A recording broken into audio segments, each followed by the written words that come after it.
Em nome do Pai, do Filho e do Espírito Santo. Amém. Olá, dois ou mais, tudo bem? Hoje é um dia especial, apesar de ser um dia onde a gente se recolhe, um dia onde a gente silencia, um dia onde a gente não faz extravagâncias por ser Sexta-feira Santa. É um dia muito importante para a nossa conversão e para a nossa reflexão, tá? O que é a primeira coisa que a gente tem que entender? Jesus não está morto hoje, tá, gente? A liturgia nos recorda disso. Todas as vezes que a gente participa da missa, a gente participa do Calvário, a gente participa da morte, da ressurreição de Cristo, isso é verdade, isso é um milagre que a gente não consegue entender. Mas o que você precisa entender? Jesus, ele está lá no céu, tá? Hoje, Sexta-feira Santa, não é como se o mundo... Por que eu estou falando isso? Porque muita gente fica com medo na Sexta-feira Santa, né? Tipo, nossa, Jesus está morto hoje, então nós estamos... à mercê do mal. Não, gente, não é igual filme, não. Jesus continua em seu reinado eterno no céu, junto de Deus, junto do Espírito Santo. Mas hoje, na Sexta-feira Santa, a liturgia nos recorda do sofrimento maior de Jesus. Por isso que é um dia de silêncio e de recolhimento. É um dia que a gente se recorda daquilo de mais difícil que Deus passou. Uma crucificação, né? Ele foi açoitado, ele foi colocado naquela cruz. Então, por isso que hoje é um dia que a gente não faz festa, que a gente não faz barulho, que a gente não faz comemorações, que a gente não come carne, mas além de não comer carne, que a gente faz penitência, né? Que a gente faz jejum. Por isso que hoje é um dia tão importante. Mas o sofrimento é algo que a gente escuta sempre quando a gente fala sobre esse evangelho, quando a gente participa da Santa Missa, quando a gente faz essa leitura.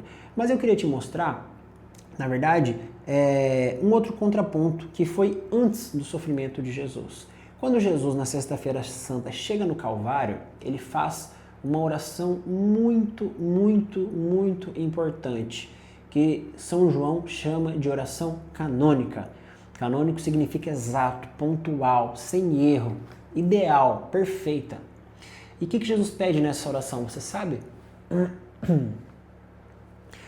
Nessa oração, Jesus está ali no Horto das Oliveiras, pronto para ser entregue por nós. É também nessa noite que ele suou sangue, tá, pessoal? Para quem não sabe, suar sangue não é um fenômeno que aconteceu só com Jesus, mas tiveram outras pessoas que já passaram por isso, que significa você estar num momento de tanta tensão, de tanta dificuldade, de tanto... Podemos usar até a palavra desespero, porque quando acontece com algumas pessoas, elas podem estar com desespero, com medo, que essa pessoa começa a suar, e nesse suor também saem gotículas de sangue.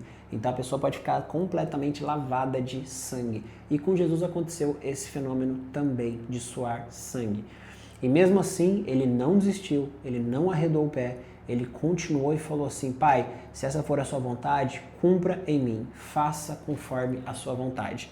Nesse momento, eu imagino que tenha passado na cabeça de Jesus ali como se fosse um álbum de fotografias, onde ele pudesse estar olhando ali várias fotos de várias pessoas.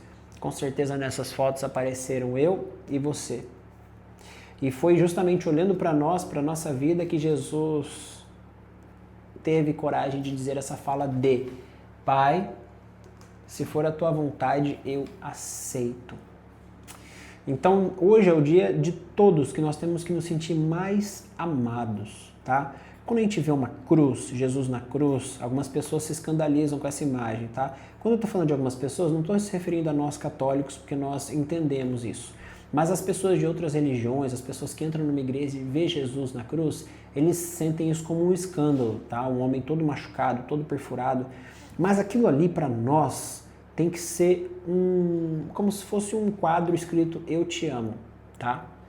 É como se a gente, toda vez que olhasse para a cruz, a gente conseguisse lembrar de uma coisa: o quanto nós somos amados. É por isso que mesmo Jesus já sendo ressuscitado hoje, estando em sua glória, a gente continua com a cruz lá dentro da igreja. Para que toda vez que a gente bata o olho, não importa quanto minha vida esteja difícil, o que esteja acontecendo de ruim, eu bato o olho e falo assim: cara, eu sou muito amado. Eu sou muito amado, porque Deus foi capaz disso. Foi capaz disso. É como se você tivesse uma foto ali do seu pai ou da sua mãe trabalhando e você guardasse na sua carteira, e todos os dias ao longo do seu dia, quando você pensasse em desistir, largar a mão, não querer estudar, não querer trabalhar, você olhasse aquela foto e falasse assim: cara, o sofrimento dos meus pais não foi em vão, não. Olhando isso daqui, eu sinto força para continuar, porque realmente alguém me amou, alguém se entregou para que eu pudesse ter isso hoje. É a mesma coisa. Só que a gente olhando para o próprio Deus, vendo que ele foi capaz de ser pregado numa cruz por nós. Então a cruz, Jesus na cruz te passa uma mensagem: eu te amo muito e sou capaz de tudo por você. Então é assim que você tem que se sentir hoje. Por mais que haja tristeza, é assim que temos que se sentir hoje.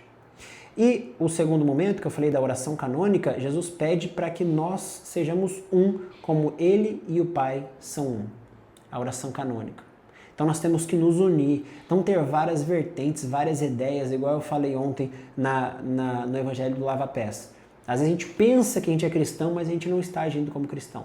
Então a gente tem sim que mudar a nossa vida, mudar a nossa conduta, para que nós possamos ser um, ter unidade, falar todos a mesma língua, seguir o que a Santa Igreja nos pede. Só assim nós vamos cumprir aquilo que Jesus mais queria, que nós fôssemos um, que nós estivéssemos unidos, tá? Então hoje eu peço pela unidade minha, sua, de toda a Santa Igreja, que todos nós possamos estar juntos, rezar juntos, passar por essa liturgia, pelo Tríduo Pascal juntos, e que Ele nos faça pessoas mais santas. Amém? Em nome do Pai, do Filho e do Espírito Santo. Amém. E fica aqui, que amanhã é sábado de Aleluia e a gente vai refletir mais.